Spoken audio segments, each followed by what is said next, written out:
एक बड़ी प्यारी सी कहानी है। एक प्रसिद्ध गुरु थे। उनके आश्रम में बहुत सारे शिष्य आते और दीक्षा लेके जाते। उनमें से उनका एक प्रिय शिष्य था आनंद। आनंद एक युवा शिष्य था। वह हर रोज अपने गुरु के साथ भिक्षा मांगने जाता। एक दिन वे ऐसे ही भिक्षा मांगने के लिए निकल पड़े। चलते चलते वे दोनों थक गए और पास ही में एक वृक्ष की छाया में बैठ गए। गुरु ने अपने शिष्य आनंद से कहा, आनंद, यहाँ पास से एक नदी बहती है, वहां से थोड़ा पानी लेकर आओ, हमें बहुत तेज प्यास लगी है। गुरु की बात प्रमाण मानकर आनंद नदी के किनारे पानी लेने के लिए गया। वहां उसने देखा कि एक लड़का एक पेड़ के पीछे छिपकर कुछ देख रहा है। आनंद थोड़ा चलकर उस लड़के के पास गया और देखा कि वह लड़का उन स्त्रियों को देख रहा है जो नदी के किनारे कपड़े धो रही थी। आनंद ने उस लड़के से कहा, मित्र, ये स्त्रियां तो कपड़े धो रही है, तो इसमें छिपकर देखने जैसा क्या है? लड़के ने कहा, अरे तुम अंधे हो क्या? तुम्हें कुछ दिखाई नहीं दे रहा? इनकी सुंदरता देखो कैसी बिखरी पड़ी है, इनकी अदाओं को देखो कैसे मन को घायल करने लगी है। आनंद उसके विचारों के प्रभाव में आया और उन स्त्रियों को उसी नजर से देखने लगा जैसे कि वह लड़का देख रहा था।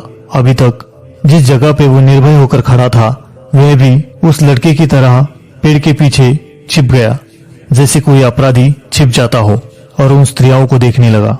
घंटों बीत गए। आनंद को यह तक ध्यान नहीं रहा कि वह एक भिक्षु है और इन चीजों से उसे दूर रहना चाहिए। यहाँ पेड़ के नीचे छाया में बैठे उसके गुरु आनंद की राह देखकर थक गए और उसकी खोज में नदी की ओर निकल पड़े। जैसे ही वे नदी के पास गए, उन्होंने देखा कि उनका शिष्य आनंद एक पेड़ के पीछे अपराधी की तरह छिप रहा है और बार बार कुछ देख रहा है। उन्होंने नजदीक जाकर देखा कि अपना शिष्य उन स्त्रियों को देख रहा है जो कपड़े धो रही है। गुरु ने कहा, आनंद, क्या इन स्त्रियों से पानी मांगने के लिए खड़े हो?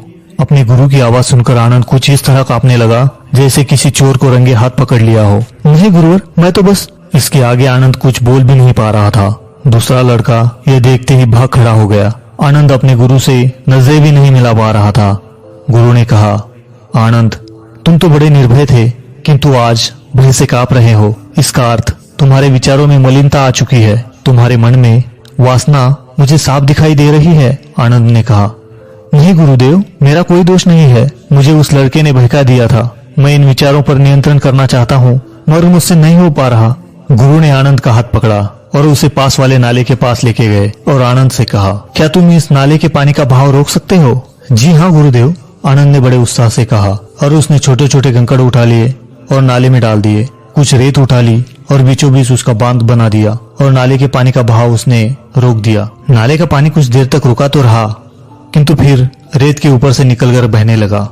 आनंद ने फिर कंकड़ से छोटा सा बांध बनाया और कहा, हो गया गुरुदेव, पानी रुक गया।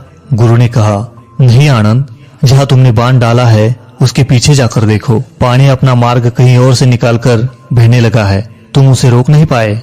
अब क्या एक काम कर सकते हो? क्या तुम इस नाले का पानी इस बाजू वाले बगीचे की तरफ मोड़ सकते हो? आनंद ने तुरंत वह नाले का पानी बगीचे की तरफ मोड़ दिया। बगीचे में मुरझा गए छोटे छोटे पौधे उस पानी से ऐसे खिल गए मानो जैसे उसकी तरफ देखकर मुस्कुरा रहे हो। गुरु ने कहा, ठीक है, अब मेरे साथ चलो। और गुरु उसे फिर से उस नदी की तरफ ले गए और कहा, क्या तुम इस नदी के बहाव को रोक सकते हो? आनंद ने कहा, यह कैसे हो सकता है गुरुदेव, ये तो नामुमकिन है। यही तो तुम्हें समझना है आनंद। जैसे छोटे छोटे नाले मिलकर नदी का विशालकाय प्रवाह बनता है, उसी तरह हमारे मन में भी विचारों का बहाव बढ़ते बढ़ते इतना विशालकाय होता है कि उन्हें रोकना अशक्य प्राय हो जाता है। फिर चाहे वो अश्लीलता हो या फिर काम वासना के विचार हो या फिर कोई अन्य। जिस तरह तुम उस छोटे नाले के पानी के बहाव को भी नहीं रोक पाए क्योंकि वो निरंतर बहता है, उसी तरह तुम इन विचारों को भी नहीं रोक पाओगे क्योंकि ये भी तुम्हारे मन में ऐसे ही निरंतर चलते रहेंगे। किंतु जिस तरह तुमने उस नाले के पानी का बहाव बगीचे की तरफ मोड़कर उन पौधों को मुरझाने से बचाया, उसी तरह समय रहते हमें इन अश्लील विचारों के बहाव को विशालकाय होने से बचाना होगा। और इसके लिए उन्हें सही दिशा में लाने की जरूरत होती है। और इसके लिए अच्छे विचारों की संगत, अच्छे लोगों का सहवास, ध्यान, इनसे हम इन अश्लीलता के विचारों को योग्य विचारों में परिवर्तित कर सकते हैं, उन्हें उचित विचारों की दिशा में मोड़ सकते हैं और हमारा जीवन सफल बना सकते हैं। दोस्तों, ये कहानी कैसी लगी हमें कमेंट बॉक्स में जरूर बताइएगा। धन्यवाद।